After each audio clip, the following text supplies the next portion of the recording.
Bismillahirrahmanirrahim. Assalamualaikum warahmatullahi wabarakatuh.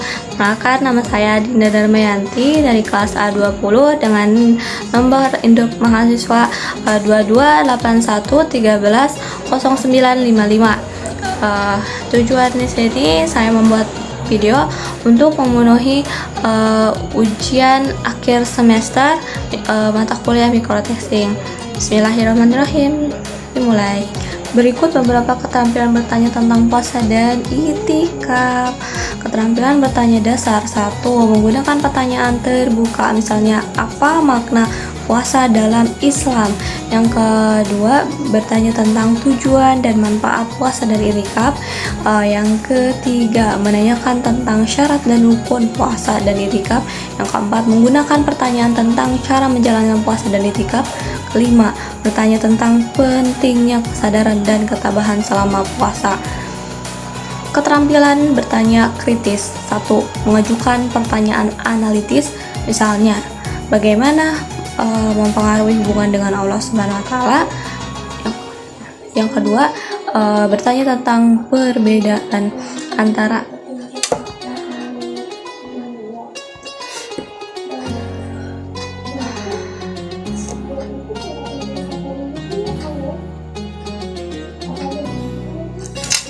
Keterampilan bertanya kritis. 1. Mengajukan pertanyaan analitis atau bagaimana puasa mempengaruhi hubungan dengan Allah Subhanahu wa taala. Yang kedua, bertanya tentang perbedaan antara puasa dan itikaf. Yang ketiga, menanyakan tentang dampak puasa dan itikaf pada kehidupan sehari-hari. Yang keempat, mengajukan pertanyaan tentang cara mengatasi tantangan selama puasa. Yang kelima, bagaimana tentang hubungan antara puasa dan kesadaran spiritual. Keterampilan bertanya reflektif. 1. Mengajukan pertanyaan tentang pengenalan pribadi setelah puasa. Yang kedua, bertanya tentang perbedaan antara puasa dan itikaf. Yang ketiga, menanyakan tentang dampak puasa dan itikaf pada kehidupan sehari-hari. Yang keempat, mengajukan pertanyaan tentang cara mengatasi tantangan selama puasa. Yang kelima, bagaimana tentang hubungan antara puasa dan kesadaran spiritual. Ikut beberapa cara memberikan penguatan puasa dan itikaf. Penguatan spiritual. 1. Membaca Al-Quran dan tafsirnya secara intensif. 2. Melakukan zikir dan doa secara teratur. 3. Mengikuti ceramah agama dan diskusi spiritual. 4. Bermeditasi dan berefleksi diri. 5.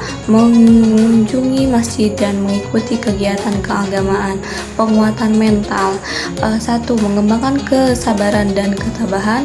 2. Meningkatkan kesadaran spiritual. 3. Mengelola emosi dan stres. Yang keempat, membangun motivasi dan semangat. Yang kelima, mengembangkan keterampilan menghadapi tantangan. Penguatan fisik. 1. Mengatur pola makan seimbang. 2. Mengkonsumsi makan bergizi. 3. Melakukan olahraga ringan. 4. Mengelola waktu istirahat. 5. Menghindari kegiatan fisik berat. Penguatan sosial. 1. Mengunjungi keluarga dan teman. 2. Mengikuti kegiatan komunitas.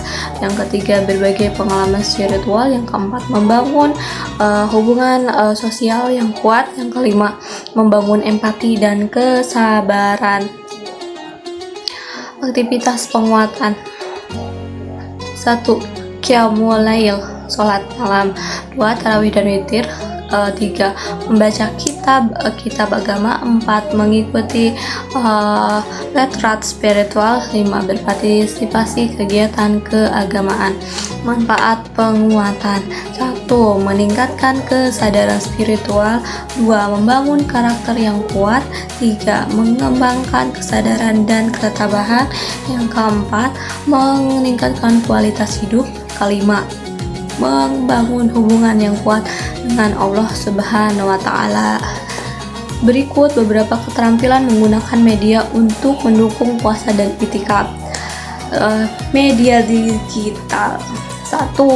aplikasi Al-Quran dan tafsir, misalnya Muslim Pro yang sering kita gunakan dalam aplikasi handphone. Yang kedua, aplikasi zikir dan doa, misalkan Zikir Indonesia. Tiga, situs web resmi organisasi Islam, misalnya NU dan Muhammadiyah. Yang keempat, media sosial Facebook, Instagram, Twitter untuk berbagai pengalaman spiritual. Yang kelima, platform postdat atau mendengarkan ceramah agama. Media visual, misalkan satu, film dokumentasi tentang puasa dan itikaf. Dua, video ceramah agama di YouTube.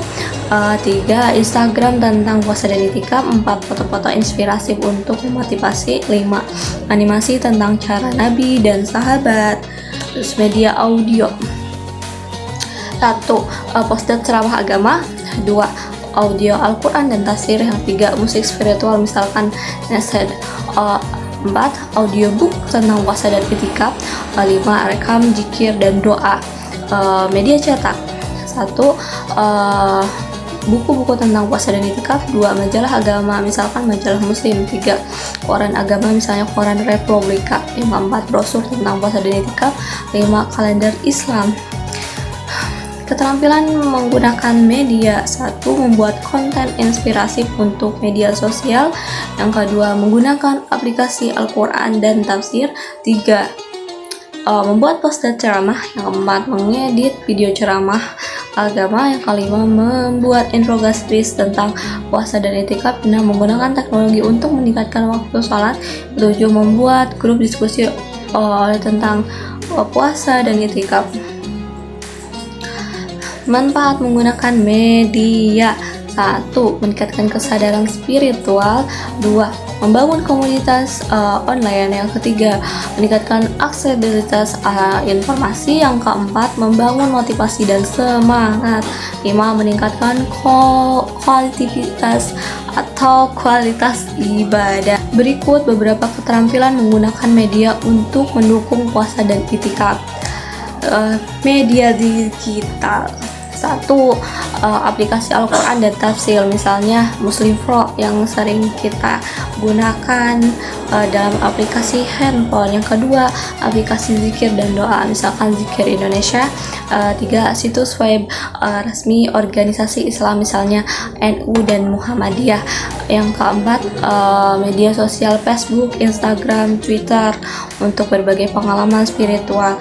Yang kelima, platform postdat atau mendengarkan ceramah agama. Media visual, misalkan satu, film dokumentasi tentang puasa dan itikaf. Dua, video ceramah agama di YouTube. Tiga, Instagram tentang puasa dan itikaf. Empat, foto-foto inspiratif untuk memotivasi. Lima, animasi tentang cara Nabi dan sahabat. Terus media audio, satu, poster ceramah agama.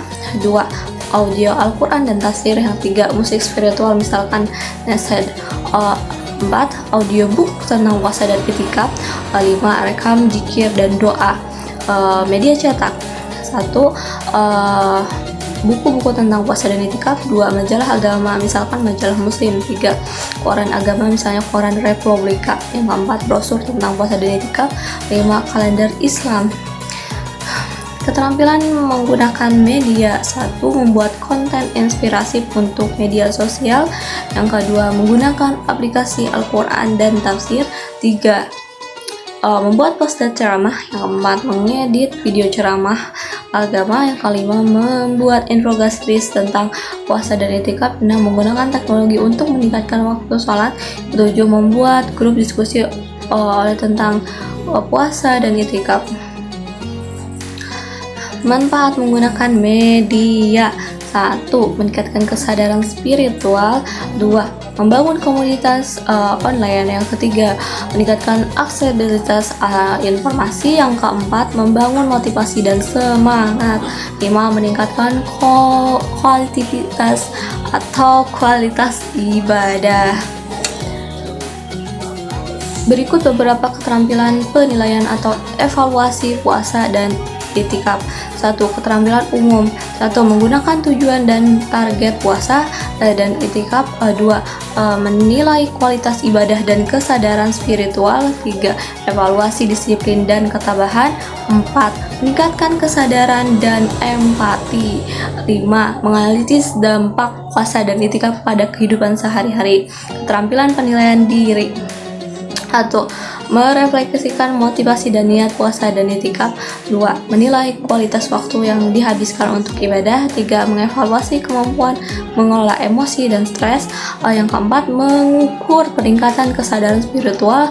Yang kelima, meningkatkan kelemahan dan kekuatan dalam menjalankan puasa dan itikaf.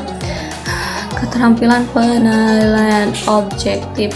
1. Menggunakan kriteria penilaian yang jelas. 2. Menganalisis data dan statistik tentang kualitas ibadah.